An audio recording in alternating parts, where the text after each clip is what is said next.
the dark path conservative, extremist Republicans have been taking us down.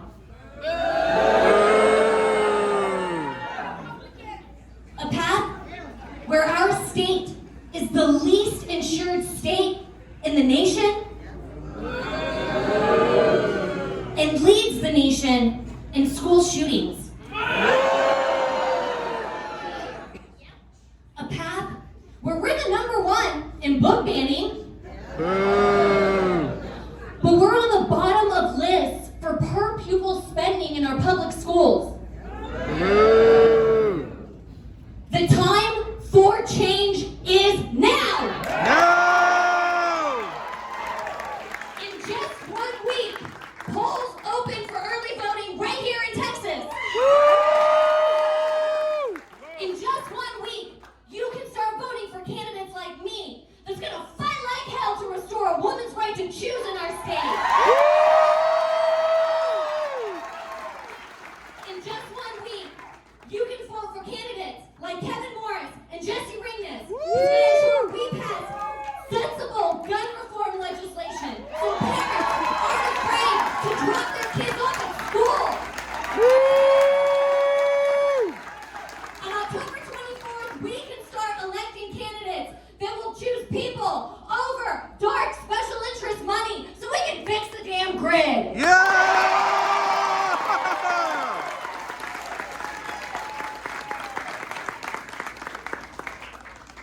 But we cannot win if we do not show up.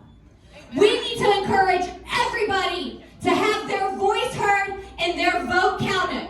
Because Beto cannot do it alone. He needs all of us to show up for him just like he has shown up for us. Yeah! Beto!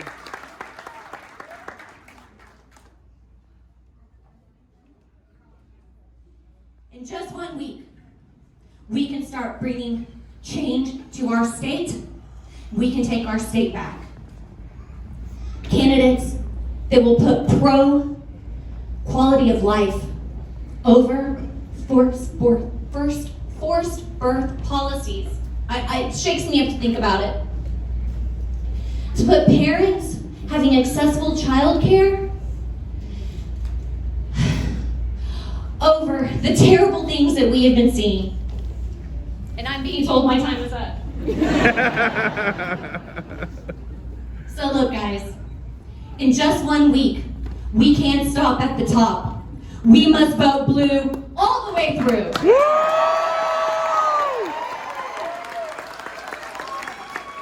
I'm Mahala Panisa, and with your help, I will be the first Democratic woman to represent Collin County in the State House of Representatives.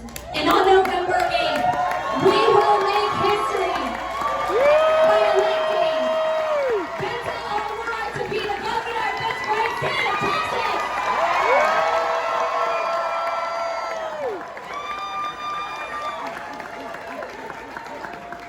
What do we say, Plano? Muy buenas tardes a todos. Gracias por venir y estar con nosotros. Let's hear it from Mahala and Sheena and these extraordinary candidates that we have here right now who make us so proud. And listen, it's because of the fire that you just saw and that you just heard and all of the work that all of us together did right here in Collin County that we reached what had been the high water mark for Democratic performance in this county. 47% of the vote on election night in 2018. And let me just tell you what that translated to, not just in Collin County, but across the state.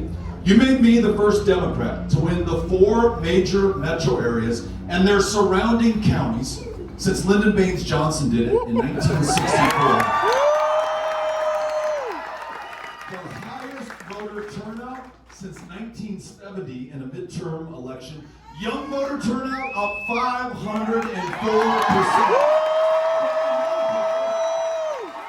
Yeah. 12 new Democrats elected elected to the state legislature, 2 new members of Congress flipping control of the House of Representatives in Washington, D.C., 17 black women elected to judicial positions in Harris County. And we're just getting started. That is the base upon which we are building right now. So I am here to tell you that not only are we going to win Collin County with 51% of the vote in the election, together we are going to win the state of Texas on November 8th, 2022. And here's how I know that we're going to win. Because we're fighting for every woman to make her own decisions about her own body, her own future, her own health care, right here in the state of Texas. We're going to prioritize the lives of our children over the interests of the NRA or any special interest in Texas. We're going to have the backs of our public school educators, classroom teachers, counselors, librarians. Let's hear it for the librarians. Who knew that they would be the heroes of 2022?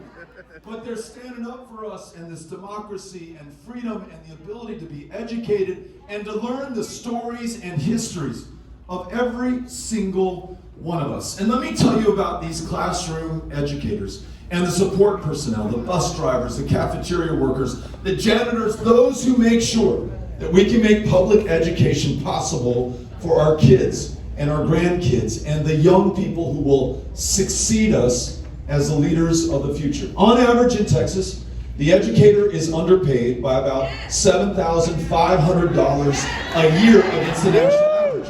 On average, she or he is working 2 or 3 jobs to make ends meet. And despite being so damn underpaid, those Halloween decorations up in the classroom they paid for out of their own pocket. That kid who shows up without his notebook or pens or papers or any supplies out of her own pocket, she is more likely than not to purchase them. That child on free and reduced breakfast and lunch, but who shows up the next day hungry because there's no meal waiting for them at dinner time, out of her own pocket again, she pays to make sure there are calories in the stomach to burn, to do that homework that she is assigned. I want to make sure that we're treating that educator with the dignity and respect that they deserve, that we owe them, and that they have earned. And that means paying them enough just to work one job. That means allowing them to focus on those children in front of them by canceling the STAR test. That means for every retired educator among us, we have a cost of living adjustment every single year going forward, so you don't have to work well into your retirement. And it just means that we show you the respect that guarantees that the next generation will want to enter the profession. We're seeing the largest exodus of education talent in the history of the state of Texas. My 11-year-old, Henry, finished the 5th grade without a permanent classroom teacher a single day of that academic year. And when I tell that story in Plano or Dallas or Fort Worth or Arlington, I get heads nodding and people saying, you know what? That was my child in the 6th grade or the 7th grade or the 10th grade. And look, we all love and are grateful for the substitute teachers who fill in that gap, right?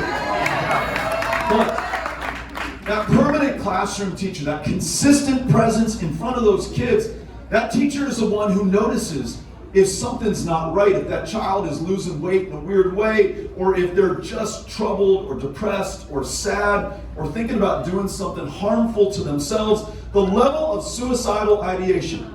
And I know we don't like to talk about this or think about this. I don't either, as the parent of 3 kids. But if we fail to confront it or acknowledge it, we will never make it better. That classroom teacher is literally keeping that child alive. And I want to make sure we keep her in the classroom so that she can do that job. So, public school educators, please know this. We have got your back, and when we win this, we're going to show it through the actions that we take with these amazing state legislators that we're going to be working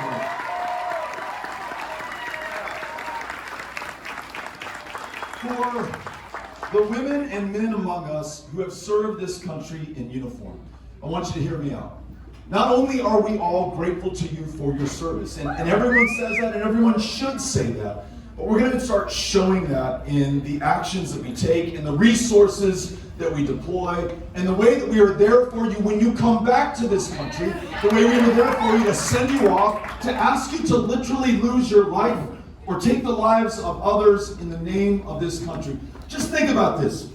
The Vietnam era veteran went off and fought a war that this country never fully understood or supported in the first place, and returned not to ticker tape parades or thank you for your service, at best indifference, at worst downright hatred. And nonetheless, that veteran put his head down, got after it, raised his family, went to work, started a business, ran for office, did whatever he needed to do to continue to contribute to the success of this country. But I'll tell you what we did to him. It took us 40 years, 4 decades, to treat his exposure to Agent Orange as a presumptive condition for the cancers that consume far too many who serve this country. 40 years before we spent a dime trying to save the lives who serve for us and were willing to lose those lives in combat. This is what I hear from that generation. They say that there are men and women returning from Iraq and Afghanistan, Syria and Somalia, Yemen, and all the other countries that we send the best of us off to fight those wars, who have breathed in things from toxic burn pits that make it harder for them to breathe when they're back here in Plano right now. And they don't want this generation to be treated the same way that that generation was. So I promise you this, we're going to honor the service of those veterans by standing up a toxic burn pit registry in the state of Texas. Connect every returning veteran with the care that they need. For the hundreds of veterans experiencing homelessness right now in the 9th largest economy on the planet, we will spare no expense. We will bear whatever burden necessary to make sure that you have a roof over your head and a connection to the care that will save your life. And speaking of care, you have told me that when you're lucky enough to get into the VA, all too often they may prescribe to you an opioid to which you fear you may become addicted, and from that addiction you think that you may die. And it's a reasonable conclusion to come to, because tens of thousands of our fellow Americans have done just that. But you also tell me that the PTSD, or traumatic brain injury, or military sexual trauma that you incurred in service to this country can be treated by something else. It relieves your symptoms. It increases your appetite. It restores your ability to sleep. But to use that in Texas today makes you a criminal in the eyes of the law. That's why we are legalizing marijuana in the areas of Texas. And because we know that disproportionately black and brown Texans have served time for possession of this substance, let them know. All Texans use this substance in equal numbers. We are going to expunge the arrest records of those who serve time for possession of marijuana. Let them out! Let them out! And then this is the issue that makes every other one of these things that we want to do possible. And that is this great democracy that every single one of those veterans swore an oath to. They didn't promise to serve and protect the president or a political party or people in positions of power, but literally the Constitution, the exception to the rule in human history and on the planet today, that we will freely and fairly choose those who serve us in these positions of public trust. And yet here in Texas, hear me out on this, the governor and our current government have made it so hard to vote that 13% of the mail-in ballots cast this past March of year 2022 of our Lord, 13% were rejected and sent back. 13 out of 100 times when someone in the midst of the pandemic was just trying to vote. And I don't care if they're a Republican or a Democrat, no me importa, right? Just as long as they can choose. And you know what? There was a 95-year-old World War II veteran among them. This guy, willing to lose his life to fight fascism half a world away, to defend democracy here at home in 1944, tried unsuccessfully 3 times to have his ballot by mail counted. It was rejected every single time. Now, no one among us has more earned the right to vote than that veteran at 95 years old, but he cannot do that in this state. So, when we win, We make sure that every eligible citizen in this state can freely and fairly cast that ballot. We make sure it's easier to get on the rolls with online voter registration, automatic voter registration. You turn your team, you're a citizen, you're ready to go. We replace the system by which members of Congress choose their voters instead of the other way around, the gerrymander we have today with citizen-led redistricting commissions. And then this idea that I want to try on for size right here, we replace Confederate Heroes Day as a celebrated state holiday with Election Day as a celebrated state holiday. So you can take the day off of work. We're going to do this. We're going to do this. And I'll tell you, we're going to do this for all the reasons that I just raised and so many more, but tell me there's a more powerful reason than this. We're running against the worst governor in the United States of America today.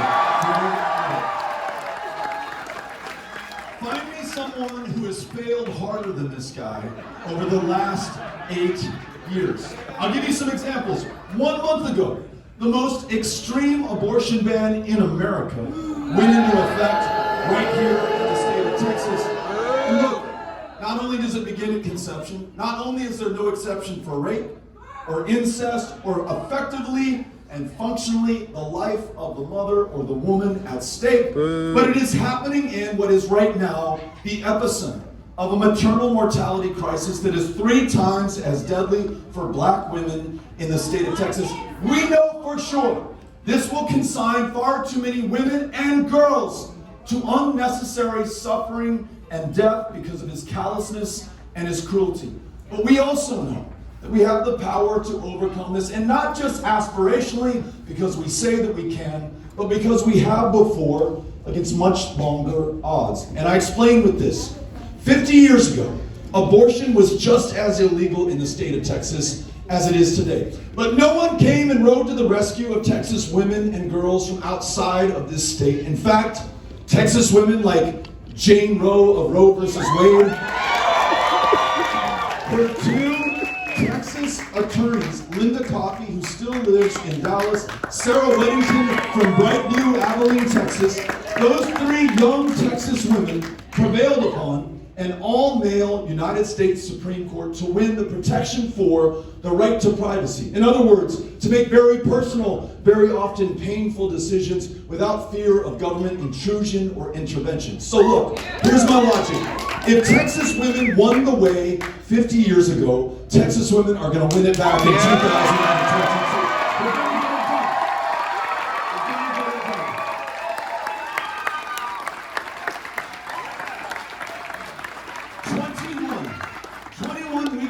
Tomorrow, 19 kids and their 2 teachers were taken from us in a classroom in Uvalde, Texas, absolutely defenseless, against a guy who at the age of 18 could buy not 1 but 2 AR-15s and hundreds of rounds of ammunition for a weapon that was originally designed to be used and carried by U.S. soldiers in Vietnam, to take an enemy soldier down at 500 yards, penetrate a steel helmet, and knock him down dead. Those kids were not at 500 yards, they were at 5 feet max. Nothing on their head but maybe a baseball cap. Their parents, and I've met them, only able to identify the bodies by the shoes that they were wearing or the DNA swab that they had to take to identify the body at the end of that day, May 24th, 2022. But we gotta know this. Those kids were also defenseless against Greg Abbott, who after 5 of the worst mass shootings in U.S. history, which have taken place in this state just over the last 5 years, the only thing he's done is make it easier for people who should not have firearms to carry them openly on our streets. He did away with the license to carry program and signed something into law known as permitless carry. And now the 38,000 people who over the last 6 years were rejected for a license to carry because by law enforcement they were deemed just too dangerous to themselves, too dangerous to a loved one, too dangerous to these kids in these classrooms in our schools across Texas. Now all 38,000 of them, because Greg Abbott turned his back on law enforcement, are free to carry openly, and none of us are the wiser or the safer for that. So here's what we do. if we're going to follow the lead of these extraordinary parents in Uvalde who would be forgiven if they never wanted to show their face again in public, but they're not about that.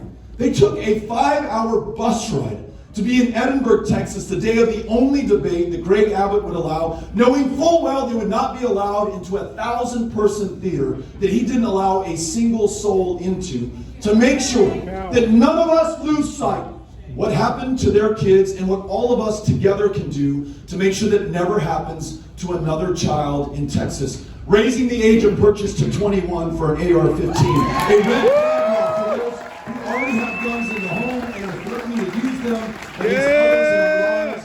A universal background check. On this much, there is common ground and agreement in Texas, and we working together are going to make sure that we make the most of it. 18 months ago, the temperature dropped in Texas in February of 2021.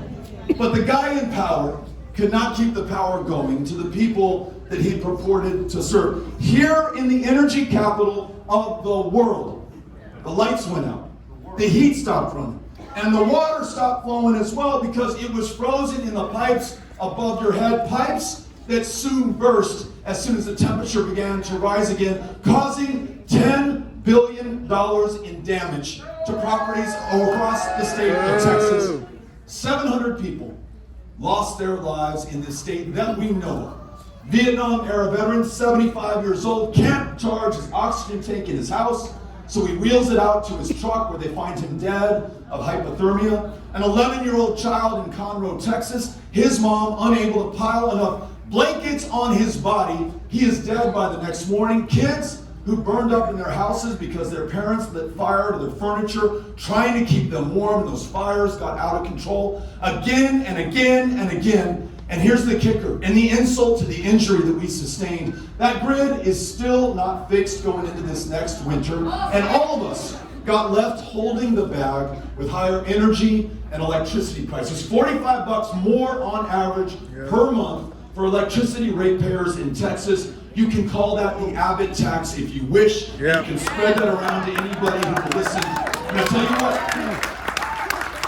this happened because as the power was failing, Greg Abbott ordered the price of electricity pegged at its highest allowable rate for days. And that meant that gas soon started trading at 200 times what it had sold for the day before. Some utilities went into bankruptcy. Others took billions of dollars in debt on. But his buddies and his largest campaign contributors, their companies literally made $11 billion in profit over the course of 5 days last February. Here's what we do. We win this election. We winterize and weatherize every part of the grid. We connect ERCOT to the national grid so we can electricity when we need it, sell it back up when we've got a surplus. And for those who stole the $11 billion from us, we're going to take those bastards to court and get every penny back in the state of Texas. That's what we're going to do. Last number I'm going to leave you with, and that is the number 8. That is the number of years that this guy has served in this highest position of public trust. And look, not only has he served in that office, Republicans control every other statewide office in the land. They control the state house and they control the state senate. No wonder on that debate stage, he's blaming Joe Biden and everybody but himself or where he sits, which is where the buck stops in this state last time I lived. So, you know, does Greg Abbott wake up in the morning wanting the grid to fail, or for kids to be shot in their classroom, or for our property taxes to go up $20 billion since he took office? Probably not, but he's been unwilling or unable to make the changes necessary to show the leadership that we deserve and demand to make it better for all of us. So hear me out. In the final days, because Mahela's right, 7 days left to us before the first big day of early voting, next Monday, the 24th. He is going to be raining negative ads down upon your head, trying to scare you about us, about one another, and most importantly for this election, about our candidate. So let me just tell you this. After 8 years, homicides are on the rise in Texas by 50%. And he can try to blame anyone else, but the reason that is because of that permitless carry bill that he signed into law that has gun violence going through the roof. Gun violence now the leading cause of death for children and teenagers. Gun violence claiming more school children here than in any other state in America today. And the governor who promised, when asked by a reporter at the bill signing ceremony outlawing abortion in Texas, with no exception for rape, that reporter says, Mr. Governor, what are you going to do for the victims of rape? He replies, we will eliminate rape in the state of Texas. More rapes have been committed in the state of Texas than in any of the other 49, and the ability to bring a perpetrator to justice has declined by half, and it didn't just happen. There are thousands of untested rape kits at DPS headquarters right now in Austin, Texas. So don't believe him when he talks about life or heartbeats. This is about control over the bodies of women and rapists having more rights than their victims in this state. We can do better. Y por el último, whatever legitimate question you or a reporter might have for him, he's going to try to distract us, right? We talk about the exodus in the classroom, and he's going to say CRT. Be afraid of the stories and histories of those who've never been told accurately or effectively in this state. Ask him why the grid doesn't work, and he'll point to transgender kids, as though that's the existential threat for this state. Threatening, by the way, to turn their parents in for child abuse, the conclusion of which will be that those kids in that loving home are turned over to Child Protective Services, the worst run foster care agency in the United States of America, bar none. And by the way, when we win, we're turning CPS around and we're elevating those kids that they're actually taking care of. But the place he's going to point to, more than anyone else, is the border. And the folks he wants us to be most afraid of are the immigrants who are seeking to come to this country. Now let me tell you this. Do we have legitimate challenges at our border? Absolutely. We all are concerned about the amount of fentanyl, for example, that is coming into our communities. We've got to be more vigilant and at that more successful at stopping it. Human traffickers, human smugglers, modern day slavery taking place right here in the state of Texas. For those who are bound to their coyotes or traffickers when they enter this country, absolutely. That is a threat and a challenge, and we need to be more successful. But remember this number, 8. After 8 years, this is where we are with Greg Abbott in charge at the border. You've got stunts like busing migrants to Washington, D.C. or Chicago. I don't know about you, but I don't think that's solving any fundamental problem that we have right now. The 1.5 miles of border wall that he has built so far, that's more of a public art project right now than a security device in the state of Texas. $4 billion of your money, of our tax dollars that have been spent. Encounters at the border are not down as he promised. They are actually up. And then this, and I gotta say this, and please indulge me and bear with me. This is difficult, but we gotta talk about it. When you've got a governor who traffics in hateful language of invasion, or echoes a former president who himself would talk about immigrants as animals or an infestation. An infestation is how I might describe cockroaches in my kitchen. Things that I want to kill, that are going to harm my family. Well, that's not lost on some in this state. The day before the Walmart shooting in El Paso, Greg Abbott issues a mailer to this state. He says about this so-called invasion, Texans, we must defend ourselves. We must take matters into our own hands. That's pretty close to a direct quote from the sitting governor of the state of Texas. There's a young man in Allen, Texas, who has purchased an AK-47 to do something about this invasion that he's heard about. His mom, so disturbed, calls the Allen Police Department and says, I need some help. And because we don't have a red flag law in the books, they say, you know what? I'm so sorry, you're on your own, good luck, goodbye. He drives 650 miles to El Paso, and before he walks into that Walmart, he posts something on social media, a manifesto that he's written, echoing the terms that our current governor and that former president were using. He said that he had come to repel the invasion of Hispanics who were taking over this state. And then he walked into that Walmart and started killing people who looked Mexican or immigrant or different to him. When he was arrested by police afterwards, he said, "I came to kill Mexicans." That is the logical conclusion of this failed leadership from Greg Abbott right now. And you know, and I know that we are so much better than that. Instead of these stunts and this hateful rhetoric, why don't we offer this state and the rest of the country some solutions? If you want to come here, you got to follow our laws. And our laws will follow our values, our needs, our economic reality. A Texas-based guest worker program for those who want to work jobs that no one born in this state for whatever reason is willing to take. Those who are separated by 20-year wait times from India, from the Philippines, from Mexico to join family members here in Collin County. What if we lifted those visa caps and brought that wait time down? Give you every reason to follow a safe, legal, orderly path. And then the asylum seeker. And this gets me because John Lewis, who I was fortunate enough to serve with in Congress, had this saying, that at one point or another, our families, all of us in this room, came to this country in a different ship. But today, we find ourselves in the same boat. And he would remind us that some came here 10,000, 15,000 years ago, across a land bridge at the Bering Strait, a reminder that the land that we stand and sit on is indigenous land, originally settled by people who came here thousands of years ago.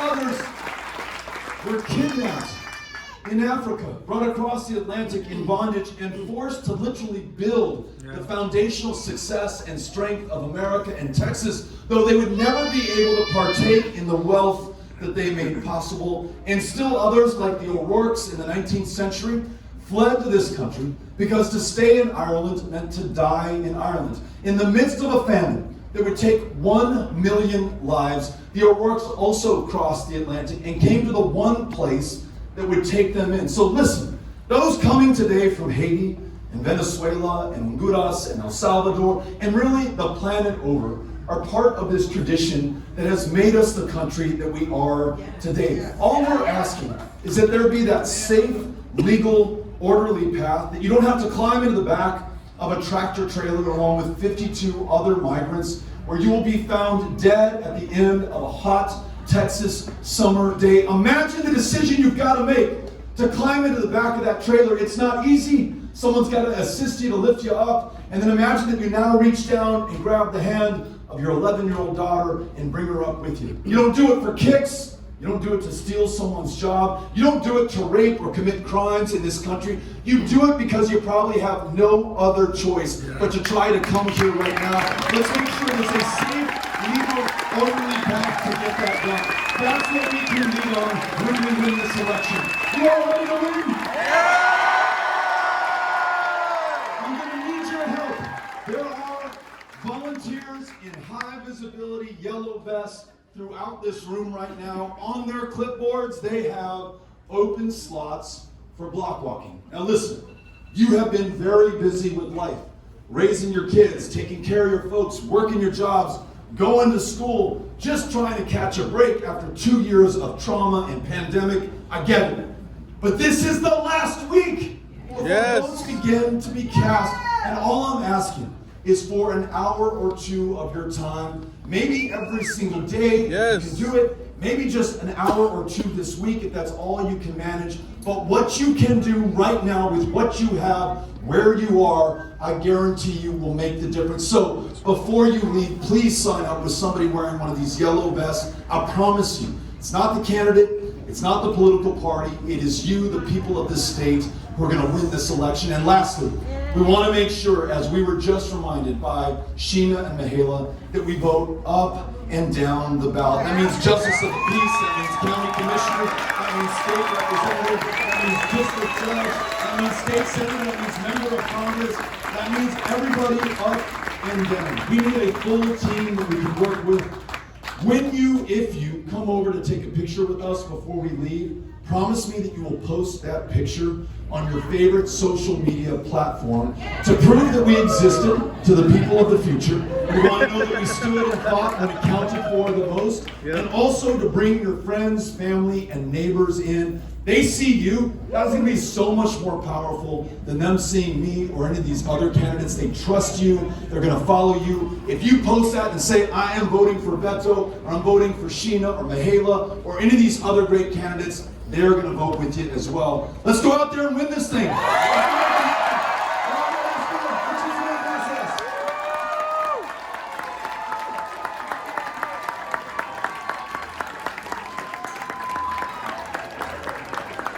want to stay and take a picture? We're going to be on this side right